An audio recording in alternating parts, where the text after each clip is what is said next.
فتح حاصل کرنا، غالب آ جانا، اس کے کاموں کا بیان کرنا. آپ جس حال میں بھی ہیں، آپ مشکل حالات میں ہیں، آپ پرابلمز کے اندر ہیں، آپ مسائل کے اندر ہیں، آپ جن حالات میں بھی ہیں، جب آپ شکر گزاری کرنا شروع کرتے ہیں آپ غالب آ جاتے ہیں. آمین. پولس رسول فرماتے ہیں، کہتے ہیں میرے لیے شکر گزاری کی بات، سب سے بڑھ کر شکر گزاری کی بات یہ ہے کہ میں زندہ ہوں اور میری سانسیں چل رہی ہیں. اور میں اپنے تجربے سے ایک بات کہتا ہوں، وہ بات بھی درست ہے، لیکن سانسیں چل بھی رہی ہوں، انسان زندہ بھی ہو، سانسیں بھی چل رہی ہوں، اگر اس کی صحت نہیں، اگر سلامتی نہیں تو کچھ بھی نہیں. سانسیں آرٹیفیشل بھی چل جاتی ہیں. اور بہت سارے لوگوں کو دیکھا ہے کہ سانس نہ آ رہی ہو تو ان کو آکسیجن لگا دیتے ہیں تو سانس چل رہی ہوتی ہے. اگر انسان صحت مند ہے، وہ قید کی حالت میں بھی ہے، تو وہ قید بھی اس کے لیے آزادی بن جاتی ہے. اگر ایک انسان صحت مند نہیں اور وہ آزاد ہے، بستر پر ہے، تو وہ آزادی بھی اس کے لیے غلامی ہے. اس لیے صحت اور سلامتی کا ہونا ضروری ہے. اور سب سے بڑھ کر شکر گزاری کی بات یہ ہے کہ آپ صحت مند ہیں اور سلامت ہیں اور اس جگہ پر چل کر آئے. آمین. کیونکہ پچھلے دنوں جس سچویشن سے میں گزرا تھا، مجھے ایسے لگتا تھا کہ شاید اس کے بعد میں چرچ میں نہ جا سکوں، یا میں کلام نہ سنا سکوں، یا میں اس طور سے ہاللیلویا کے نعرے نہ لگا سکوں. ابلیس نے مجھے جو ساری چیزیں دکھا دی تھی، جیسے جیسے اس بیماری سے وہ لوگ مرے تھے. لیکن خدا سے میں نے پوچھا، خدا واقعی میرا آخری وقت آ گیا؟ خدا نے مجھے کہا، میں نے تو تجھے نہیں کہا کہ تیرا آخری وقت آ گیا ہے، ابھی تو بہت سارا کام باقی ہے جو کرنے والا ہے. آمین. میں سمجھتا ہوں صحت اور سلامتی سب سے بڑی برکت اور نعمت ہے.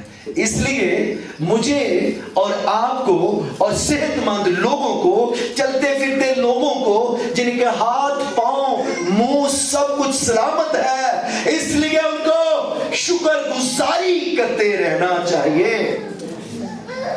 بھائی پوچھ رہے تھے کہ کون شکر گزاری کر سکتا ہے اور کب کرنی چاہیے اور کس کے لیے لازم ہے، کون شکر گزاری دے سکتا ہے؟ بیعقی، ہدیے، نذرانے، سخاوت، قربانیاں، یہ سب شکر گزاری کا حصہ ہیں. رات کو ایک بات کر رہے تھے بائبل کالج کے اندر، سخاوت میں اور قربانی میں کیا فرق ہے؟ جی، سخاوت اور قربانی میں کیا فرق ہے؟ سخاوت جو ہمارے پاس زیادہ ہو وہ اس سے کرتے ہیں. چلیں کوئی اور بتائیں، کوئی پیچھے سے بھی بتائیں. سخاوت میں اور شکر گزاری میں، قربانی میں کیا فرق ہے؟ کوئی بتا سکتا ہے؟ پڑھے لکھے لوگ ہیں.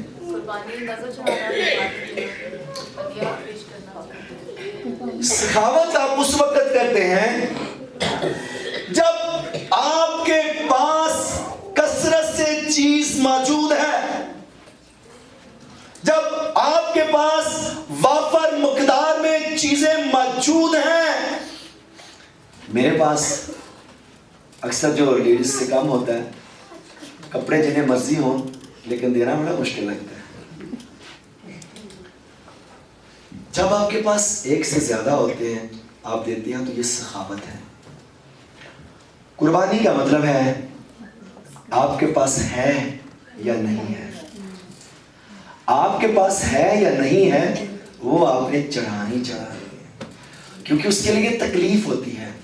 اس کے لیے جب چھری چلتی ہے تو درد ہوتا ہے. قربانی چڑھانے کے لیے یقیناً درد ہوگا. آپ کے پاس ہے یا نہیں ہے، اس لیے آپ کو قربانی چڑھانی ہے. سخاوت اور قربانی میں یہ فرق ہے. مگر جو پیس آفرنگ ہے، جس کو شکر گزاری کی قربانی کہتے ہیں، شکر گزاری ایک قربانی ہے. آج اس قربانی کے لیے ہم اس جگہ پر موجود ہیں. وہ آپ کے پاس ہے یا نہیں ہے؟ وہ اپنے ہر حال میں چڑھاتے ہیں، وہ پیش کرنے ہیں۔ اور کن کو شکر گزاری کن کے لیے؟ زبور میں لکھا ہے تمجید کرنا، شکر گزاری کرنا راست بازوں کو زیبا ہے، راست بازوں کے لیے ہے، راست بازوں کے لیے ضروری ہے۔ تو راست باز کون سی فیکٹری میں بنتے ہیں جی؟ جب آپ یسوع مسیح پر ایمان لاتے ہیں تو آپ مفت کے راست باز بن جاتے ہیں۔ ایک زبور بڑا خوبصورت، چند ایک فریزز بیان کروں گا۔ زبور ایک بڑا خوبصورت بھائی صابر آتے ہی گا رہے تھے، اور اس کے اندر ایک انترا تھا، جیڑا میرا حصہ اودا کون کیسے رکھوالا ہو سکتا ہے؟ جو آپ کا حصہ اس کا خدا کیسے رکھوالا ہو سکتا ہے؟ اس کی رکھوالی کیسے کرے گا؟ کلام فرماتا ہے 10واں حصہ۔ کون سا حصہ؟ کس کا ہے؟ کہتا ہے میرا ہے۔ 10واں حصہ کس کا ہے؟ جو حصہ اس کا ہے آپ اس کو بھی خود ہی کھا جاتے ہیں اور کہتے ہیں، گاتے ہیں آگے چرچ میں، جیڑا میرا حصہ ادھر رکھوالا وہ کیسے ہوگا؟ نو نیور، ایسے نہیں ہو سکتا۔ خدا کبھی بھی غلط چیزوں کو غلط طریقے سے کبھی بھی بیان نہیں کرتا۔ وہ اسی کا رکھوالا ہوگا جو حصہ اس کا اس کو دیا گیا ہے، باقی کا حصہ جو آپ کا ہے اس کا رکھوالا وہ ہے۔ بہت سارے لوگ اس بات کو انڈرسٹینڈ ہی نہیں کرتے، سمجھتے نہیں، کہتے برکت دے دے، اور لوگ آتے بھی چرچ میں برکت کے لیے ہیں، برکت ہی لینے کے لیے آتے ہیں، برکت ہی لینا چاہتے ہیں، برکت ہی محور ہے، باقی نہیں۔ جیڑا حصہ میرا اودا او رکھوالا اس وقت ہوگا جب اس کا حصہ اسے ادا کیا۔ اس کا 10واں حصہ میرا ہے۔ کلام میں لکھا، میں صبح بھی پڑھ رہا تھا، تم نے مجھے، بلکہ تم نے نہیں بلکہ لکھا ہے ساری قوم نے مجھے ٹھگا۔ کس میں ٹھگا؟ ہم خدا کے کلام کے حصہ کی طرف بڑھتے ہیں۔ ہم ایک اکثر یہ حوالہ پڑھتے ہیں یوئیل نبی کا، اور اس حوالہ کو ہم اس طرح سے پڑھتے ہیں، لکھے اور اس کے بعد میں ہر فرد و بشر پر اپنی روح نازل کروں گا، اور اس کے بعد میں اپنی روح ہر فرد و بشر پر نازل کروں گا۔ اور اگلی بات ہے، اور تمہارے بیٹے اور بیٹیاں نبوت کریں گے۔ میں اپنی روح ہر فرد و بشر پر انڈھیلوں گا، تمہارے بیٹے اور بیٹیاں نبوت کریں گے۔ کس کے بیٹے اور بیٹیاں نبوت کریں گے؟ کون سے؟ جو چھوٹے چھوٹے ہیں؟ نہیں۔ اور کون سے بیٹے اور بیٹیاں نبوت کریں گے؟ اس کا مطلب ہے چرچ کا، کلیسیا کا پہلا کام نبوت کرنا ہے۔ اس چرچ میں تو کوئی بھی نبوت نہیں کرتا۔ اس چرچ میں تو کیا، اور بھی بہت سارے چرچز ہیں، میں نے وزٹ کیا، میں نے دیکھا ہے، میں گیا ہوں، کوئی بھی نبوت نہیں کرتا، نہ کوئی بیٹی نہ کوئی بیٹا۔ یہ کتنے بیٹے اور بیٹیاں بیٹھے ہوئے ہیں، کوئی بھی نبوت نہیں کرتا۔ تو یہ کس کی ذمہ داری ہے؟ نبوت کون کرے گا؟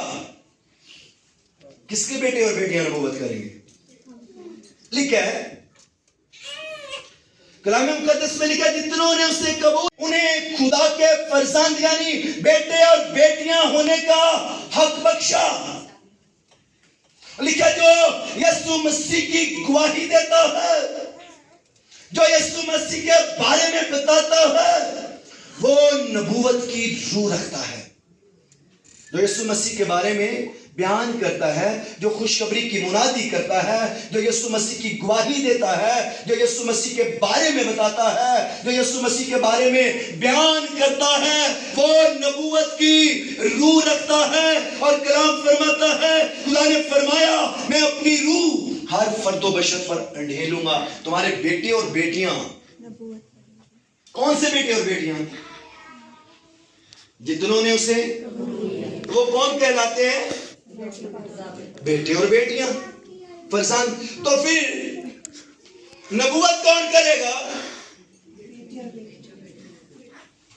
آپ کون ہیں؟ تو نبوت کس نے کرنی ہے؟ جو یسوع مسیح کی گواہی دیتا ہے وہ نبوت کی روح رکھتا ہے. اس کا مطلب بیٹے اور بیٹیاں تو آپ ہیں. تو کلیسیا کی پہلی ذمہ داری کیا ہے؟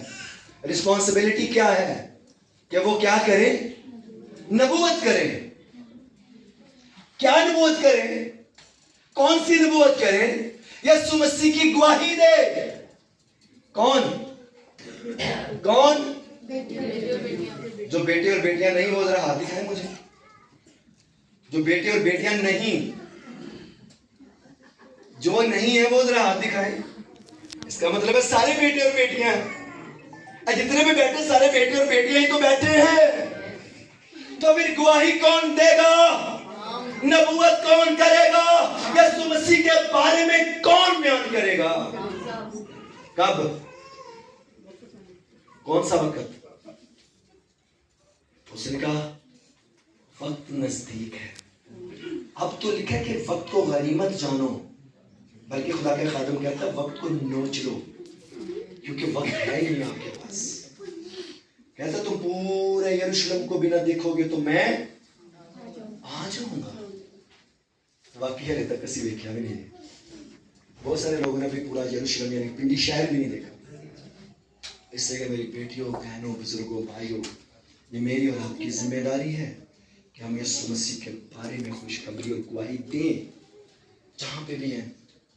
سب سے پہلا کام ہی روح القدس کا یہ ہے کہ آپ کی زندگی کے اندر دلیری پیدا کرتا ہے, پھر اس کے بعد آپ کو بولنے کی اور حکمت اور طاقت دیتا ہے.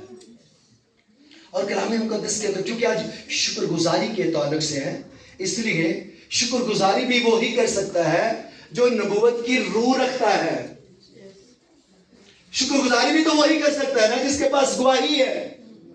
شکر گزاری بھی تو وہی کر سکتا ہے جس کے پاس نبوت ہے, نبوت کی روح ہے, بیٹا ہے. شکر گزاری بھی وہی کر سکتا ہے. ورنہ یقین کرو صدیاں تو لے کے ہوں تک کلیسیا ٹرکالوجی لگا رہی ہے. بھائی شکر گزاری نہیں, فارمیلٹیز ہو سکتی ہیں, انوالومنٹ نہیں ہو سکتی, رسپونڈ نہیں ہو سکتا. شکر گزاری ایک ایٹیچیوڈ ہے. کلام مقدس کے اندر ہم دیکھتے ہیں, دیکھیں لکھا ہے پہلا باب اور اس کی 11ویں آیت کو ہم پڑھتے ہیں. دیکھیں, اور خدا نے کہا کہ زمین گھاس اور بیجدار بوٹیوں کو اور پھلدار درختوں کو جو اپنی جنس کے موافق پھلے اور جو زمین پر اپنے آپ ہی میں بیج رکھتے اگے, اور ایسا ہی ہوا. تب زمین گھاس اور بوٹیوں کو اور اپنی جنس کے موافق, کیسے؟ اپنی جنس کے موافق. اور یسوع نے کہا تم اپنے باپ ابلیس سے ہو, کیونکہ ان کی جنس ابلیس سے تھی. اس لیے کہ اس نے خدا کے کلام کو رد کیا جن کے بارے میں کہا گیا تم خدا کو ٹھگتے ہو. ٹھگتے کیا تھے؟ نہ پوری دعیت کی, نہ پورے ہدیے, نہ پوری شکر گزاریاں, اور نہ ہی اس کے حضور قربانی. اس لیے تو وہ کہتا تھا کیونکہ جنس تبدیل ہو چکی تھی. تو میری اور آپ کی جنس کیا ہے؟ کون سی جنس کے ہم؟ جتنوں نے قبول کیا اس نے, تو پھر میں اور آپ کون ہیں؟ ہماری جنس کیا ہے؟ اور گیونگ ایٹیچیوڈ جو ہے وہ خدا کا ہے. شکر گزاری کا ایٹیچیوڈ خدا کا ہے. یہ ایک ریلیشن شپ ہے خدا کے ساتھ آپ کا شکر گزاری کرنا. شکر گزاری پیش کرنا، شکر گزاری چڑھانا اور شکر گزاری کہنا، کرنا، تمجید کرنا، یہ خدا کے ساتھ ریلیشن شپ اور ایٹیچیوڈ ہے، اور یہ خدا کا ایٹیچیوڈ ہے۔ ہم کلام مقدس کے اندر دیکھتے ہیں جو پہلی جنس کے لوگ ہیں جو آدم اور حوا سے پیدا ہوئے، وہ شکر گزاری کے طور پر خدا کے حضور پیش ہوئے، انہوں نے قربانی چڑھائی، ایک نے اپنے پورے کھیت کا ہدیہ اور دوسرے نے اپنے بیل بکریوں میں سے۔ مگر ہم دیکھتے ہیں کہ قائن نے حابل کا قتل کیا، یہ ایٹیچیوڈ کہاں سے آیا، یہ رویہ کہاں سے آیا؟ کیا انہوں نے سیکھا یہ تو پہلی نسل تھی، ابھی اس سے پہلے کوئی قتل ہوا تھا؟ نہیں۔ تو یہ کیوں ہوا؟ اس کی کیا وجہ؟ یہ کہاں سے سیکھا گیا؟ میں غور کر رہا تھا کہ جب آدم اور حوا کو عدن سے نکالا گیا تو ضرور جو آدم تھا وہ حوا سے کہتا ہوگا تیری وجہ تو میں عدن سے نکلیا، تیری وجہ سے خدا نے مجھے چھوڑ دیا۔ اور یقیناً اس وقت وہ امید سے ہوں گی، جب وہ امید سے تھی اس وقت کا ایٹیچیوڈ اور رویہ یہ تھا جس کی وجہ سے وہ رویہ ٹرانسفر ہوا اور اس نے یہ سیکھ لیا۔ خدا نے آدم سے کہا تو باغ کے تمام درختوں کا پھل کھانا۔ کتنے درختوں کا؟ سارے درختوں کا، جتنے بھی درخت ہیں، جتنے بھی پھل ہیں، سب کا پھل کھانا۔ اور ہو سکتا انہیں سارے میں کھاتا بھی نہ ہوئے، اتنے پھل تھے۔ اب پاکستان کے اندر جو مالٹا ہوتا ہے اس کی جو نسلیں اتنی زیادہ ہیں کہ آپ نے پوری بھی نہیں کھائی ہوگی، جتنے مینگو کی نسلیں آپ نے پورے مینگو کو بھی ٹیسٹ نہیں کیا ہوگا، اتنی اس کی جنس ہیں، نسلیں اتنے اس کے، اتنے پھل تھے۔ اس کا بیچ میں جو ہے، جو باغ کے بیچ کا درخت ہے اس کا پھل نہ کھانا۔ آج تک ہم آدم اور حوا کو نہیں چھوڑتے کہ اس نے نافرمانی کی، اس کی وجہ سے ہم ایسے ہوا۔ آج تک کوئی بھی نہیں چھوڑتا، ہم بھی نہیں چھوڑتے، ہم بھی کہتے ہیں آدم اور حوا کا قصور سے، کہتے ہیں نا۔ اچھا جی اولا قصور کاٹ لینے، اپنا نہیں مانتے کہ ساڈا بھی کوئی ہے۔ اس نے کہا تمام درختوں کا پھل کھانا جو بیچ میں اس کا، اور خدا نے کہا اپنی پوری کمائی ساری تیری ہے لیکن 10واں حصہ تو پھر تسی مان دے ہو۔ آدم نہ قصور تے کاٹ دیتے تو اپنا کیوں نہیں کاٹ دے؟ اپنا بالکل بھی نہیں مانتے۔ اور آدم اور حوا سے بھی تو یہی کہا تھا کہ یہ نہ کھانا، تو ہمیں بھی یہی کہا سب کچھ کھانا، 10واں حصہ میرا ہے وہ نہ کھانا۔ بس یوں بھی کھا جانے۔ پھر ہم کیا کرتے ہیں؟ لکھا ہے خدا کے کلام کے اندر لکھا ہے، اور اسی کے ساتھ میں اس کو کلوز کروں گا۔ داعش اس کا 3 باب اور اس کی 17ویں آیت میں لکھا ہے، اور آدم سے اس نے کہا چونکہ تو نے اپنی بیوی کی بات مانی اور اس درخت کا پھل کھایا جس کی بابت میں نے تجھے حکم دیا تھا کہ اسے نہ کھانا، اس لیے اس وجہ سے، اس واسطے زمین تیرے سبب سے لانتی ہوئی، مشقت کے خاص ساتھ تو اپنی عمر بھر کی پیداوار کھائے گا۔ اس نے کیا کیا تھا؟ نافرمانی۔ اس نافرمانی کی وجہ سے ہوا کیا؟ اس نے کہا زمین تیرے سبب سے، یسوع مسیح نے میری اور آپ کی لعنتیں صلیب پر اٹھا لی۔ ملاکی 1 باب اور اس کی 6 آیت سے لکھا ہے، رب الافات تم کو فرماتا ہے اے میرے نام کی تحقیر کرنے والے کاہنوں، بیٹا اپنے باپ کی اور نوکر اپنے آقا کی تعظیم کرتا ہے. بس اگر میں باپ ہوں تو میری عزت کہاں ہے, اور اگر میں آقا ہوں تو میرا خوف کہاں ہے؟ پر تم کہتے ہو ہم نے کس بات میں تیرے نام کی تحقیر کی؟ تم میرے مذبح پر ناپاک روٹی گزرانتے ہو.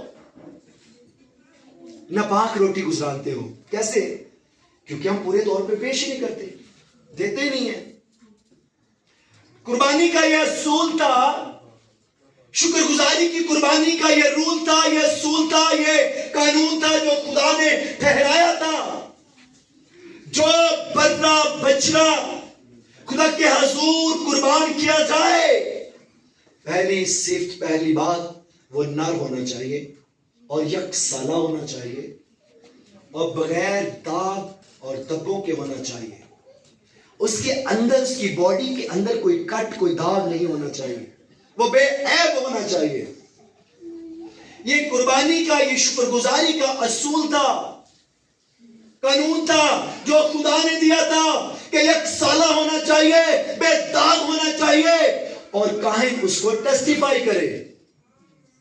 کاہن اس کو چیک کرتا تھا قربان گاہ پر لے جانے سے پہلے, قربان کرنے سے پہلے, ذبح کرنے سے پہلے, ذبیحہ گزراننے سے پہلے کاہن اس کو ٹیسٹیفائی کرتا, اس کو چیک کرتا. اس کے بعد اس کی شکر گزاری, اس کی قربانی خدا کے حضور گزرانی جاتی. اور وہ کرتے کیا تھے؟